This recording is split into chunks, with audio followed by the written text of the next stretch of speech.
शिवनगर गांव में एक गरीब किसान मोहन अपनी बीवी गीता के साथ रहता था। सुबह के वक्त मिट्टी के छोटे से घर में चूल्हा जल रहा था, जिस पर लोहे की कढ़ाई में थोड़ी सी सब्जी पक रही थी। अचानक दरवाजा खटखटाने की आवाज आती है। अरे इतनी सुबह सुबह कौन इतने जोर जोर से दरवाजा पीट रहा है?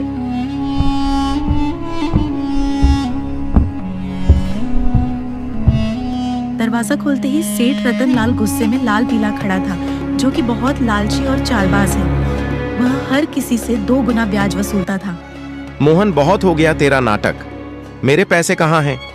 सेठ जी, कल ही तो मैंने आपको पूरी रकम दे दी थी और पूरा हिसाब पक्का कर दिया था, और मैंने आपके पुराने पैसे भी कब के लौटा दिए हैं। देर की वजह से तेरा ब्याज बढ़ गया है। अब वो उधार तुझे 5 गुना ब्याज के साथ लौटाना होगा। 5 गुना। सेठ जी, ये तो अन्याय है। मैंने मेहनत करके ब्याज सहित पूरे पैसे चुका दिए हैं। मैं गरीब आदमी इतना भारी ब्याज कैसे दे सकता हूँ? ज्यादा जुबान मत चला।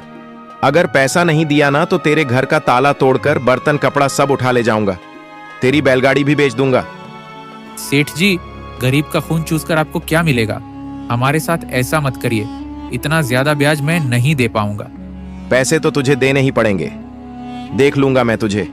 याद रखना, मोहन से पंगा लेना आसान नहीं है। सेठ रतन लाल मोहन को धमकाते हुए चला जाता है, लेकिन जाते जाते अपने नौकर को कहता है, इस गरीब भिखारी की इतनी मजाल मुझे ना बोलकर इसने गलती कर दी।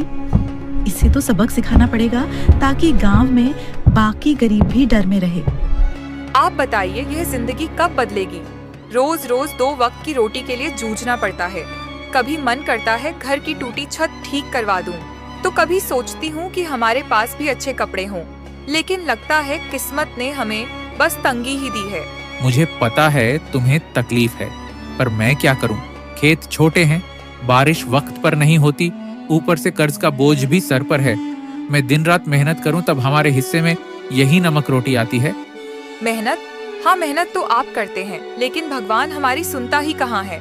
लगता है जैसे भाग्य ने हमें इस गरीबी में ही सड़ने के लिए भेजा है। गीता ने आह भरी पर चुपचाप सब्जी पकाने लगी। कमरे में सन्नाटा था। मोहन ने मन ही मन ठान लिया, आज खेत में चाहे जान निकल जाए, पर घर लौटकर कुछ ऐसा लाऊंगा जिससे गीता के चेहरे पर मुस्कान आ जाए। मोहन को नहीं पता था कि आज का दिन उसकी जिंदगी की सबसे बड़ी कहानी की शुरुआत करने वाला है। सुबह के वक्त मोहन खेत जाने के लिए घर से निकल रहा है। सुबह की हल्की हल्की धूप खेतों पर पड़ रही थी। मोहन रोज गांव के बीच से होकर जाने वाला रास्ता मंदिर के पास से गुजरता था। प्रणाम पंडित जी, कैसे हैं आप? तबीयत ठीक है ना आपकी? हाँ बेटा, सब अच्छा है। भगवान का आशीर्वाद तुझ पर हमेशा बना रहे। मोहन पुजारी से बात करके अपने खेत की तरफ निकल जाता है। उस शाम गांव का सबसे अमीर सेठ रतन लाल अपने नौकर के साथ बैठा था। वह बहुत लालची और चालाक था। उसके मन में एक खतरनाक योजना पनप रही। अरे कालू सुन, मंदिर के गहनों को देखकर मेरा जी ललचा गया है। कल रात मंदिर में जो सोने चांदी के गहने हैं ना, वो मेरे घर में होने चाहिए। गांव वाले मेरी इज्जत करते हैं, लेकिन पैसा और बढ़ाना है मुझे। सेठ जी, पर ये तो पाप का काम होगा। भगवान के घर से गहने चुराना अच्छा नहीं लगेगा। अरे मूर्ख, भगवान को क्या जरूरत है गहनों की? उनका क्या होगा इनसे? असली भगवान तो पैसा है, और पैसा इंसान के हाथ में अच्छा लगता है। पर गांव वाले अगर उनको पता चल गया तो बस यही तो मजा है। चोरी हम करेंगे और इल्जाम किसी और पर लगेगा। पता है किस पर? उस गरीब मोहन पर। आज उसकी और गीता की जुबान बहुत ज्यादा ही चल रही थी। मोहन, वो तो रोज मंदिर के पास से ही अपने खेत के लिए जाता है ना। हाँ, हम इसी बात का फायदा उठाएंगे। सबको लगेगा कि उसी ने चोरी की। गांव वाले पहले ही उसे तिरछी नजरों से देखते हैं। बस आज रात ही हम अपना काम कर देंगे और सुबह हंगामा हो जाएगा। आधी रात को सेठ रतन लाल अपने नौकर से मंदिर में चोरी करवाता है। पास ही अंधेरे में एक काली बिल्ली म्याऊं करके गुजर जाती है, जैसे वह इस पाप की गवाही दे रही हो। अगली सुबह गांव के बीचों बीच मंदिर के सामने एक भीड़ इकट्ठी हो गई थी। हर कोई जोर जोर से बातें कर रहा था। इतना बड़ा अपशकुन, भगवान के गहने चोरी हो गए कोई। इसी बीच मोहन रोज की तरह खेत की तरफ जाने के लिए उसी रास्ते से गुजर रहा था। भीड़ देखकर वह रुक गया और पास आ गया। अरे क्या हो गया भाई लोग? इतनी सुबह सुबह यह भीड़ किस बात की है? अरे मोहन, तूने सुना नहीं, मंदिर में चोरी हो गई। भगवान के सारे गहने कोई उठा ले गया। मोहन ये सुनकर चौंक जाता है। मैं कोई चोरी नहीं की है। इतना बड़ा पाप मुझ पर मत डालो। मेरे पति जितना ईमानदार इंसान इस पूरे गांव में कोई नहीं है। ऐसा मत कहिए, वरना भगवान आप लोगों को कभी माफ नहीं करेगा। मोहन और गीता ने कई बार सफाई देने की कोशिश की, लेकिन कोई उनकी नहीं सुन रहा था। सबने मिलकर उन्हें गांव के बाहर निकाल दिया। मोहन और गीता मजबूर होकर गांव छोड़कर चले गए। गांव के बाहर एक सुनसान जगह पर टूटी फूटी झाड़ियों और खंटीली झाड़ियों के बीच एक पुरानी पड़ी झोपड़ी मिली। दिन ढल गया। क्या करें मोहन, जब अपना गांव ही हमें ठुकरा दे तो कहीं और सहारा ढूंढना पड़ता है। यही हमारी तकदीर है। मैं तो ये सोच रहा हूँ, आखिर चोरी किसने की और इल्जाम मुझ पर डाल दिया। मैं असली चोर का पता लगा कर रहूंगा। गीता रोते रोते सो गई। मोहन सारी रात परेशान बैठा रहा।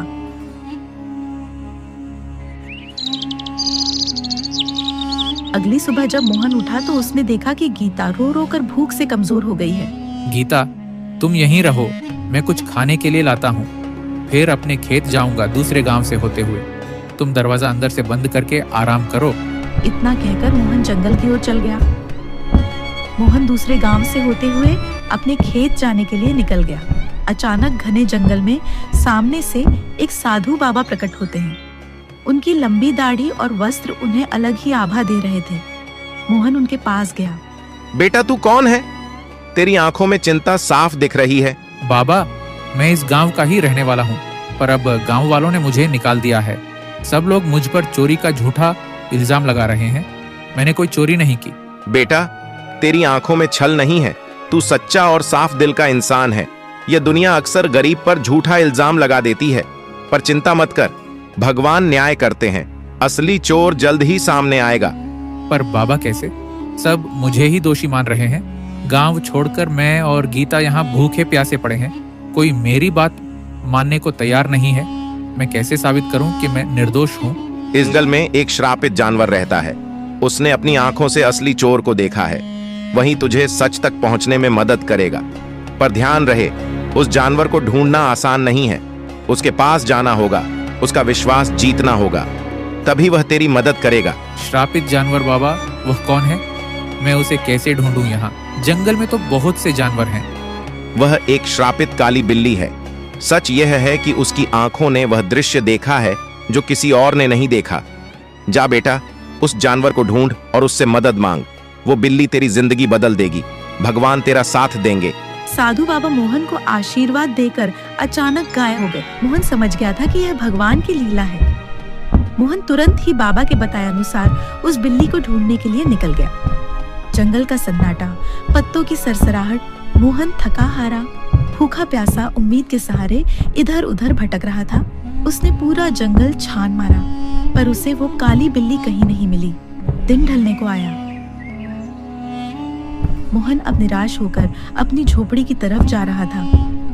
अचानक उसकी नजर एक काली बिल्ली पर पड़ी। बिल्ली की चमकती आंखें दो अंगारों जैसी दिखाई दे रही थी। ओ बिल्ली रानी, क्या तुम वही हो जिसके बारे में साधु बाबा ने कहा था? क्या तुमने उस रात देखा था? असली चोर कौन है? क्या तुम मेरी मदद करोगी? मुझ पर झूठा इल्जाम लगाकर गांव से निकाल दिया गया है। क्या तुम सच जानती हो? बिल्ली उसकी आंखों में देखती है। मोहन का साफ दिल और अच्छी नीयत देखकर जैसे उसे सब समझ आ गया हो। अचानक बिल्ली की आंखों से एक अजीब सी चमक निकलती है और वह इंसानी आवाज में बोल उठती है। मोहन, तुम्हारे साथ बहुत बड़ा अन्याय हुआ है। मंदिर के गहने तुमने नहीं चुराए। असली चोर तुम्हारे गांव का सेठ रत्नलाल और उसका नौकर है। दोनों ने मिलकर मंदिर से गहने चुराए और चोरी का इल्जाम तुम्हारे सिर पर चढ़ा दिया ताकि कोई शक न करे। सेठ वही जो सबसे धर्म और दान की बातें करता है, और उसका नौकर भी तो यही सच्चाई है। गांव वालों ने मेरी ईमानदारी पर शक किया और असली अपराधी चैन से सो रहा है। माँ, बिल्ली, अब मैं क्या करूं? ये सच गांव वालों तक कैसे पहुंचाऊं? समय आने दो मोहन, सच को कोई दबा नहीं सकता। मैं तुम्हारी मदद करूंगी। तुम मुझे कल गांव लेकर चलो। मैं वहां जाकर सबको सारी सच्चाई बताऊंगी और तुम्हें निर्दोष साबित करूंगी। मोहन को बिल्ली की बातें सुनकर राहत मिलती है। वह घर जाकर गीता को पूरी बात बताता है। अगली सुबह मोहन और गीता बिल्ली को लेकर गांव जाते हैं। सबको बुलाते हैं। गांव वालों, आप सबने मुझे चोर बोलकर गांव से निकाल दिया था, पर असली चोर अभी भी गांव में ही बैठा है। आज मेरे पास एक गवाह है जो मुझे निर्दोष साबित करेगा। गांव वालों सुनो, असली चोर मोहन नहीं है। मैंने अपनी आंखों से देखा है। मंदिर के गहने सेठ रतनलाल और उसके नौकर ने मिलकर चुराए हैं। अगर तुम्हें यकीन नहीं होता तो सेठ के घर जाकर देखो, मंदिर के गहने वहीं मिलेंगे। बिल्ली को बोलता देख सब चौंक जाते हैं और गांव के कुछ लोग सेठ रतनलाल के घर जाते हैं। उनको गहने सेठ रतनलाल के घर में मिल जाते हैं।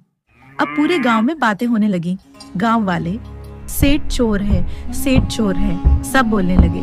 सेठ रतनलाल ने चालाकी से अपने नौकर को इशारा करा और सारा इल्जाम नौकर पर डाल दिया। अरे नहीं नहीं, मैं चोर नहीं हूँ। ये सब मेरे नौकर की करतूत है। उसने ही चोरी की है। मैं तो खुद हैरान हूँ। झूठ मत बोलिए सेठ जी, आप सबसे ब्याज में 4 गुना पैसे वसूलते हो, अब चोरी भी करवा रहे हो। ठीक है, अगर तुम सब कहते हो तो इस नौकर को सजा मैं दूंगा, क्योंकि यही असली चोर है। मुझे इसके बारे में कुछ नहीं पता था। सेठ रतनलाल ने पूरे गहने वापस मंदिर में रखवा दिए। अब गांव में उसकी कोई इज्जत नहीं करता है। पूरे गांव वालों ने मोहन से माफी मांगी। उन्हें अपनी गलती का एहसास हो गया। सबने पूरे आदर सम्मान के साथ मोहन और गीता को गांव वापस बुलाया। मोहन और गीता अब वापस अपने घर आ गए थे। शाम का समय, हल्की ठंडी हवा चल रही थी। मोहन बोलने वाली बिल्ली के साथ खेत की तरफ जा रहा था। माँ बिल्ली, आज अगर तुम ना होती तो मेरी जिंदगी बर्बाद हो जाती। तुम्हारे ही कारण ही मुझे इज्जत वापस मिली। तुम्हारा बहुत बहुत धन्यवाद। मोहन, अब मुझे तुमसे एक आखिरी बात कहनी। अचानक तेज रोशनी बिल्ली के चारों ओर फैलने लगती है। बिल्ली चमकने लगती है और पल भर में वह एक सुंदर अप्सरा में बदल जाती है। अरे ये क्या हुआ? तुम अचानक अप्सरा कैसे बन गई? कौन हो तुम? हाँ मोहन, मैं एक अप्सरा ही हूँ। मुझे स्वर्ग से श्राप मिला था। मैं इस श्राप से मुक्त होने के लिए ही धरती पर आई थी। जब तक मैं धरती पर किसी सच्चे और भले इंसान की मदद नहीं करती, तब तक मैं इस बिल्ली के रूप में ही रहती। तुम्हारा बहुत बहुत धन्यवाद देवी। मैं कैसे धन्यवाद दूं तुम्हें? तुम एक सच्चे और ईमानदार इंसान हो, इसीलिए तुम्हें बचाकर मैंने भी अपना श्राप तोड़ दिया। अब मुझे मुक्ति मिल चुकी है। तुम्हारी ईमानदारी और भलाई ने मुझे श्राप से मुक्त कर दिया। मैं तुम्हें वरदान देना चाहती हूँ। तुम्हें जो चाहिए बेझिझक कहो। मोहन की आंखों में चमक आ जाती है। वह भावुक होकर अप्सरा को प्रणाम करता है। देवी, मेरी जिंदगी गरीबी से घिरी हुई है। मैं दिन रात खेतों में मेहनत करता हूँ, मगर फसल कभी अच्छी नहीं होती। ऊपर से कर्ज का बोझ है। मेरे परिवार के लिए 2 वक्त की रोटी जुटाना भी मुश्किल हो जाता है। मोहन, मैं तुम्हें वरदान देती हूँ। जंगल के बीच में एक लाल फूल के पौधे के पास एक चमत्कारी फल का पेड़ है। वह पेड़ स्वर्ग से आया है। उस पेड़ का फल सिर्फ ईमानदार इंसान ही खा सकता है। तुम वहां जाओ और वह फल खाओ। तुम्हारे खेतों में समृद्धि होगी, कर्ज मिट जाएगा और जीवन खुशहाल हो जाएगा। बस याद रखना, तुम हमेशा रहमदिल रहना, वरना तुम्हारी जिंदगी वापस वैसे ही हो जाएगी। सुखी रहो मोहन। अब अप्सरा अचानक गायब हो जाती है। मोहन जंगल में चारों तरफ उस चमत्कारी पेड़ को ढूंढता है। सूरज ढलने को होता है। थका हारा मोहन अचानक लाल फूल के पौधे को देख लेता है। मोहन धीरे धीरे आगे बढ़ता है और देखता है कि पौधे के पीछे एक सुंदर चमकदार पेड़ खड़ा है। पेड़ की टहनियों पर सुनहरे फल चमक रहे हैं। पेड़ देवता, मुझे अप्सरा ने आपके पास भेजा है। मैं गरीब किसान मोहन हूँ। क्या मैं आपके फल खा सकता हूँ? अचानक पेड़ से आवाज आई। मोहन, मुझे सब पता है। तुम सच्चे और भले इंसान हो, इसीलिए अप्सरा ने तुम्हें यहां तक पहुंचाया है। तुम मेरा एक फल खा लो, तुम्हारी सारी परेशानियां मिट जाएंगी और तुम्हारा जीवन खुशहाल हो जाएगा। मोहन पेड़ से एक सुनहरा फल तोड़कर खाता है। अचानक उसके शरीर में एक अजीब सी ऊर्जा दौड़ जाती है। वह पेड़ को धन्यवाद करके अपने घर की ओर निकल जाता है। जैसे ही वह घर के पास पहुंचता है, उसकी झोपड़ी एक सुंदर बड़ा आलीशान घर में बदल जाती है। मोहन दंग रह जाता है। उसकी पत्नी बाहर आकर चौंक जाती है। अरे सुनिए, ये क्या हो गया? हमारी झोपड़ी कहाँ गई? इतना बड़ा घर कैसे बन गया? क्या यह घर हमारा है? हाँ प्रिय, ये सब भगवान की कृपा है। जंगल में मुझे एक अप्सरा मिली। उसने मुझे चमत्कारी पेड़ का रास्ता बताया। उस पेड़ ने मुझे फल दिया और जैसे ही मैंने खाया हमारी किस्मत बदल गई। इतने सालों की गरीबी के बाद अब हमारी जिंदगी बदल गई। भगवान का बहुत बहुत धन्यवाद। हाँ, मगर याद रखना, यह चमत्कार हमें सिर्फ इसलिए मिला है क्योंकि हमने कभी बेईमानी नहीं की। यह वरदान हमें हमारी मेहनत और ईमानदारी की वजह से मिला है। अब मोहन और गीता अपने नए घर में खुशी से रहने लगे। मोहन अब भी साधारण कपड़ों में ही रहता था। उसके अंदर जरा सा भी घमंड नहीं आया। उसने हमेशा उस अप्सरा की बात याद रखी। अब मोहन गांव में सबकी मदद करने लगा। उसके घर में हमेशा अनाज भरा रहता था और मेहमानों के लिए दरवाजे खुले रहते थे। वह गांव के सारे जरूरतमंद लोगों को अनाज बांटता था। सारे गांव में मोहन की बातें होने लगी। हर कोई अब मोहन की बहुत इज्जत करने लगा।